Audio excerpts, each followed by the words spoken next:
Au nom du Père et du Fils et du Saint-Esprit. Amen. Que la paix et la joie du Christ ressuscité soient toujours avec nous tous. Mes chers frères et sœurs en Jésus-Christ, nous continuons la lecture de la Bible. Nous sommes dans le chapitre 28 du livre de la Genèse. On commence par le verset 10. C'est le songe de Jacob. C'est Jacob chez Laban. Mes chers frères et sœurs en Jésus-Christ, continuons la lecture et la méditation. Je suis Marie-Louise Omamaladongo avec vous.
Jacob sortit de Beersheba et partit pour Haran.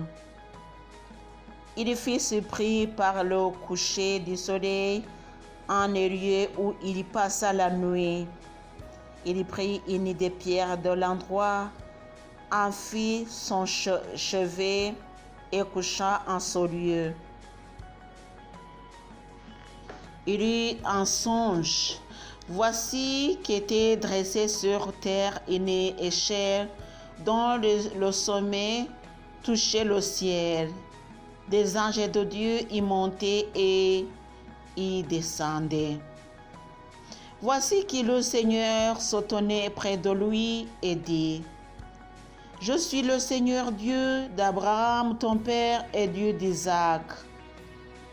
La terre sur laquelle tu couches, je la donnerai à toi et à ta descendance. Ta descendance sera pareille à la poussière de la terre. Tu te répandras à l'ouest, à l'est, au nord et au sud. En toi et en ta descendance seront bénies toutes les familles de la terre. Vois, je suis avec toi, et je te garderai partout où tu iras, et je te ferai revenir vers cette terre, car je ne t'abandonnerai pas jusqu'à ce que j'ai accompli tout ce que je t'ai dit.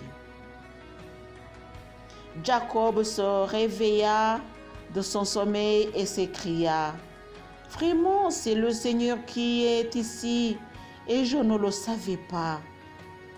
Il eut peur et s'écria: Que ce lieu est redoutable. Il n'est autre que la maison de Dieu, c'est la porte du ciel. Jacob se leva de bon matin, il prit la pierre dont il avait fait son chevet, l'érigea en stèle et versa de l'huile au sommet. Il appela ce lieu Bethel, c'est-à-dire maison de Dieu. Mais auparavant, le nom de la ville était Luz. Puis Jacob fit ce vœu: Si Dieu est avec moi et m'a gardé dans le voyage que je poursuis, s'il me donne du pain à manger et des habits à revêtir, si je reviens sain et sauf à la maison de mon père, Le Seigneur deviendra mon Dieu. Cette pierre que j'ai érigée en stèle sera une maison de Dieu, et de tout ce que tu me donneras, je te compterai la dîme. C'est la fin du verset 28, du chapitre 28, pardon. On continue avec le chapitre 29. C'est à propos de Jacob rencontre Rachel. Jacob se mit en marche et partit pour le pays des fils de Kédem. Il y regarda et voici qu'il y avait un puits dans la campagne. Il y avait là 3 troupeaux de moutons couchés près du puits, car les troupeaux s'y abreuvaient. Une grande pierre formait l'orifice du puits. Quand tous les troupeaux y étaient rassemblés, on roulait la pierre au-dessus de l'orifice du puits. On faisait boire le petit bétail et le remettant, mettait la pierre en place sur l'orifice du puits. Jacob dit aux gens, « Mes frères, d'où êtes-vous? » « Nous sommes de Haran, répondirent-ils. Il leur dit, « Connaissez-vous Laban, fils de Nahor? » « Nous le connaissons, répondirent-ils. Il leur dit, « Va-t-il bien? » « Il va bien, répondit-il. Voici sa fille Rachel qui arrive avec les moutons. » Il reprit, « Voyez, il fait encore grand jour. Ce n'est pas le moment de rassembler le bétail. Faites boire les moutons et allez les faire paître. » Ils répondirent, « Nous ne pouvons pas tant que les troupeaux ne sont pas tous rassemblés. » Alors on roule la pierre d'au-dessus l'orifice du puits et nous ébreuvons les moutons. Il parlait encore avec eux lorsque Rachel arriva avec les moutons qui appartenaient à son père, car elle était bergère. Dès que Jacob vit Rachel, la ville de Laban, frère de sa mère, et les moutons de Laban, frère de sa mère, il s'avança, roula la pierre d'au-dessus de l'orifice du puits et fit boire les moutons de Laban, frère de sa mère. Jacob embrassa Rachel, il éleva la voix et pleura. Jacob apprit à Rachel qu'il était le parent de son père et le fils de Rebecca. Il courut en informer son père. Dès que Laban entendit parler de Jacob, fils de sa sœur, il courut à sa rencontre. Il lui l'attraignit, l'embrassa, l'amena chez lui. Jacob lui raconta toute l'affaire. Laban lui dit, « Tu es sûrement mes os et ma chair. » Et Jacob habita pendant un mois avec lui. Le mariage de Jacob. Laban dit à Jacob, « Me serviras-tu gratuitement parce que tu es mon frère? Indique-moi quels seront tes gages. » Or, Laban avait 2 filles. L'aînée s'appelait Léa et la cadette était Rachel. Léa avait le regard tendre et Rachel était belle à voir et à regarder. Jacob aimait Rachel, il dit, « Je te servirai 7 ans pour Rachel, ta fille cadette. Laban reprit, pour moi, il vaut mieux te la donner que la donner à un autre. Reste avec moi. Jacob servit 7 ans pour Rachel et il lui parut quelques jours tant il l'aimait. Jacob dit alors à Laban, donnez-moi ma femme. Mon temps est accompli et je vais aller avec elle. Laban rassembla tous les gens du lieu et fit un banquet. Le soir venu, Laban prit sa fille Léa et l'amena à Jacob pour qu'il allait vers elle. Laban donna à sa fille sa servante Zilpa, qui devint la servante de sa fille Léa. Et au matin, surprise, c'était Léa, et Jacob dit à Laban, que m'as-tu fait là?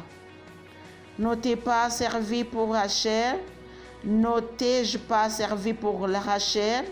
Pourquoi m'as-tu trompé? Laban répondit, ce n'est pas la coutume chez nous de donner la cadette avant l'aînée. Achève la semaine de noces de celle-ci et l'autre te sera aussi donné pour le service que tu feras encore chez moi pendant cette autre année. C'est ce que fit Jacob. Il termina la semaine de noces de Léa et Laban lui donna sa fille Rachel pour femme. Laban donna pour servante à sa fille Rachel de sa servante Bilha. Jacob vint aussi vers Rachel et il aimait Rachel bien plus que Léa. Il servit encore Laban pendant 7 autres années. Les enfants de Jacob. Quand le Seigneur vit qu'Léa n'était pas aimée, il la rendit féconde alors que Rachel restait stérile. Léa devint enceinte et enfanta un fils qu'elle appela Ruben. Car, dit-elle, le Seigneur a regardé mon humiliation et maintenant mon époux m'aimera. Elle devint à nouveau enceinte, enfanta un fils et s'écria, oui, le Seigneur a perçu que je n'ai pas aimé et il m'a aussi donné celui-ci. Et elle appela Simeon. Elle devint à nouveau enceinte, enfanta un fils et dit, cette fois-ci, mon époux s'attachera désormais à moi, puisque je lui ai donné 3 fils. C'est pourquoi il appela Lévi. Elle devint à nouveau enceinte, enfanta un fils et s'écria, cette fois-ci, je louerai le Seigneur. C'est pourquoi elle appela Juda. Elle s'arrêta d'enfanter. Telle est la parole de Dieu. Mes chers frères et sœurs en Jésus-Christ, c'est la parole de Dieu qui nous dit à propos de Jacob et Rachel et Léa. Mais c'est l'histoire que je dirais même humaine. C'est une histoire humaine qui n'est pas tant spirituelle que je dirais humaine. Mais ça nous dit quelque chose. Ça nous montre que le Seigneur nous aime même si nous sommes des hommes. Même dans la faiblesse humaine, le Seigneur nous aime. Nous voyons Laban qui a rencontré Jacob et qui n'a pas été honnête. Je dirais honnête, il n'a pas été honnête envers Jacob, puisqu'on s'est convenu avec quelque chose. Jacob a fait, mais Laban n'a été que malhonnête. Il y a pourquoi la Bible a écrit sur la malhonnêteté de quelqu'un. C'est qu'il veut nous montrer que nous sommes des faibles, nous sommes des hommes faibles. Nous sommes aimés par Dieu, mais étant hommes. Alléluia. Chers amis, continuons la méditation. C'est pourquoi je vous dis tous les jours, lisons, oui, mais aussi méditons à ce que nous lisons. J'espère que vous